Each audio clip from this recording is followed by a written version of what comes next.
As good of a finish as you can get in the American Athletic Conference quarterfinals. A 2-1 win for Rutgers with 17 seconds left to go in double overtime. Here's Rachel Cole, the game-winning goal scorer. So certainly the first question is, you're parallel to the goal. What are you thinking there in turning? You know, I was dribbling the ball. I was dribbling a little too much, and I was about to pass it off. And I said, you know what, why not go for it? And I went in, so ecstatic. You had a couple of great opportunities in this game. The one in the first half that hits the crossbar, and then just about a minute before your game-winning goal, the chip that settles on the top of the net. What's your mentality from distance? You had a great goal earlier this year as well against Bryant. You know, I just think if you don't take the shots, they're not going to go in. So we've been talking about just trying to get those shots off. So that was in the back of my head.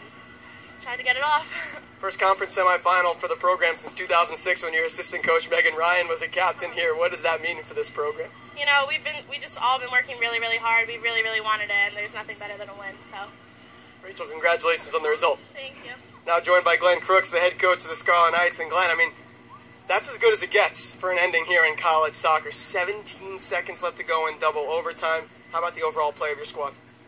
Well, first, the reason Rachel is on the field, you know, in that part of the game is that she is a goal scorer, and we know that. And the one thing we've said to the whole group is we need some more effective scoring and shooting from the outside, and Rachel brings that to us. So I'm very happy for her because, you know, at times it's been a little bit of a struggle, and but in a big moment she came through. So obviously 17 seconds left in the second overtime. The only one I can remember, and it was a regular game, Carly scored with 8 seconds left in the second overtime up at Syracuse.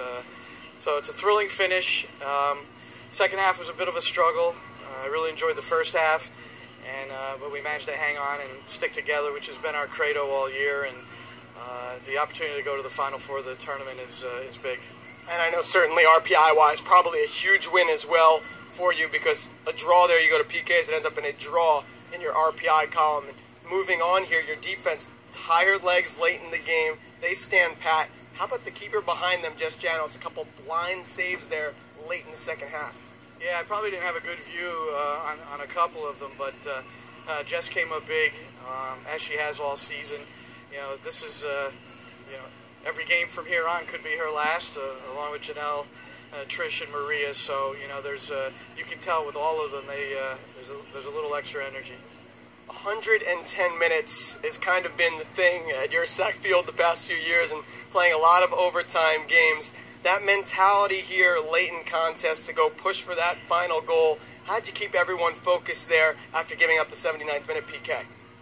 Well, the thing is I think the character of a team really is shown through how they react to adversity, and certainly, you know, giving up a tying goal at that moment of the game in such a big match is, you know, that could have a serious effect. But, you know, I think that shows our character. We've been in those situations before this year, and, you know, we grow with every training session and every game, and this is another one of those. Louisville or Memphis next. You'll know in about 2.5 hours who that is. Coach, good luck in Orlando Friday night. Thanks, Danny. Appreciate it. That's Glenn Crooks, the head coach of the Scarlet Knights. Are you on 13 wins now as they go to the American Athletic Conference semifinals? Thanks to send out to our entire R-Vision crew, for our producer-director today, that being Tim DeMartin, and for Kyle Franco, and for our production director, Colin Osborne, I'm Danny Breslauer. Saying so long from your Sac Field.